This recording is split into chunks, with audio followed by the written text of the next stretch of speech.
in running your shack from inside your living room, Mm-hmm. I've got a couple of ways you can do it. Okay. Since I'm just doing digital, I can do other things. This sounds just perfect for me. I'll check on other ways, Steve. I'll make a note. Yeah, I have sorry, I'm not meaning to hijack. I have a PC in my living room, and the wife likes to be able to see me, and my shack is 150 feet away from the house. Yeah. So I use that PC to remote control the PC that's connected to the radio using TeamViewer or No Machine, depending on how much control I need. And I've made 40 or 50 digi contacts that way using FT8, sitting in my recliner in the living room. And you can use a program called VNC to remotely run a lot of things, not this, but Yeah, You'll have to come again. Phonetically? Victor, Nancy, Charlie, Oh. virtual networking computing, Gotcha. and there are a lot of variants of that. But that is really a nice way to run things too, remotely. This is the email client, and if I had any emails, they'd be there where I could send and receive them. The server part, I haven't used that, so I should have brushed up on it probably. But again, it's all on the website. There are a lot of great YouTube videos on how to do functions, how to customize this even more. So, but for a few bucks and the bang you get, I think this is a worthwhile thing to have in your toolkit. Now, didn't you have two of those enabled at once there for? I did, and some of those do require, but he knows, he's smart enough now to know that if you pick one, it'll make the appropriate connection to get your environment right. Okay. So, I thought earlier you said you couldn't have two of those green. and that's true generally, because clicking one should unclick the other. I just like to do it bang bang right from the get-go. Okay, any other questions about where to get it? Do you know what the minimum Raspberry Pi is? I have a first generation Raspberry Pi, so I don't know. We'll work that A far Raspberry back. Pi 3? No, first generation. Oh, first. No, you might try it, it might work, but I think it's probably not, the power's so low on it that Yeah. probably want to have at least a 3, and a 4 would be pretty much where you want to be, and a 5 is probably overkill for an application like this. But the author, when he demos all this stuff, runs it all on a tiny little Raspberry Pi 02W. That's that little tiny guy I held up. Hey, what's the source of that Raspberry Pi and the cost? The cost is, it's a Patreon site, so you can give him $5 or whatever, or you can become a recurring subscriber under Patreon. Or I can give you one, and that's even cheaper. That's for Are the you talking software. about the That's, Raspberry Pi itself? yeah. Oh, you talking about the Raspberry Pi or the software? Yes. Yes. The Raspberry Pi, you get them from Adafruit or Amazon. They're all about the same. The software can only come from two places, me or the DigiPi.org website. So, okay. I wish I could have gotten the outside APRS connection going, because there's a really cool thing, that web chat function. You can also get the Pi from Mouser or DigiKey if you're an electronics parts. There's probably 100 places Yeah. you can buy from. You can get it from Amazon.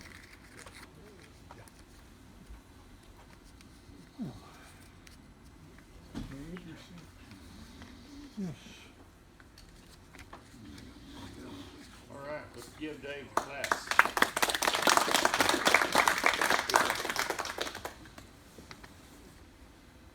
You should ask him if it was waterproof, because you're a water guy now.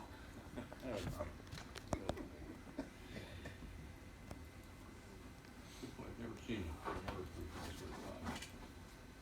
Well, for those that don't know, Lucian has activated every single lighthouse in Oklahoma.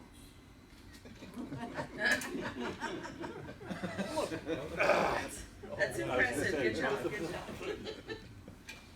Terry, you're up. All right, well, sweet and short, no lighthouses for this month.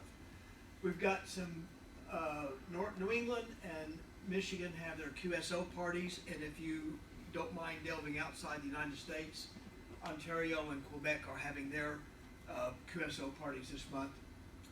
The International Digi contest is on, so you can work with your new software that you're gonna install on the Raspberry Pi. And Tom, you've got a Polish DX ready. Do you still delve in the, I know you've got Poland a gazillion times, I don't know if that's a big deal or not, but build up some numbers. And later on, later on in the month in Florida has their QSO party. And I was asked a question the other day, and you'll notice that on the times of some of them, you'll see a couple sets of numbers with a comma. A lot of the states have now split their times. Instead of saying 1 p.m. for 2 days, 1 p.m. to 1 p.m., they know that people aren't going to work all night. So what they'll do is they'll shut it off at various times, like Ontario, for example. They're going to run 1 p.m. to midnight the first day, and then the second day they'll pick back up at 7 a.m. to 1 p.m. So on the contest that you see Bill put out, you'll see a comma in there. What that means is that they're running split, so there's no point at midnight if you're tracking Ontario, go somewhere else because you're not going to see any more folks. And you'll see that Florida they're splitting theirs as well. Let's see, is it space bar? Yes. May, CW guys, you got the International 1010 coming up in May. One in. I wonder if that's the. Indiana. Well, NE would have been Nebraska, not New Well, England, wasn't since New NE England the says previous? it's there. I'm sorry about that. I typoed. I didn't catch it. Is that Indiana? You just got space And- in there? There's a space missing on the Delaware. That's noon to 7 p.m. And then, big deal, New England, Jim, you got, I don't know how you're going to do that with software, but you got 6 states in the New England QSO party. Canadian Prairies is a newer contest, QSO party. Arkansas, and I normally don't list special events, but the 10th is Armed Forces Day, and if you're a new tech, what that means is that you'll be listening on a military frequency, and they'll tell you what frequency they're listening to on the amateur band, because they cannot transmit on amateur band by law, and you cannot transmit on military unless you want to visit Leavenworth from the inside. DoDMars.org, under the Mars Comex tab, will give you, there's like a list of stations, military stations, and their call signs are odd. And if you're running some of the software, you're going to your logging software, you're going to go have to in and tweak, because usually there's a checkbox that says accept illegal ham signs, call signs. And if you don't check that box, it will reject that call, because the military call signs are not ham compliant.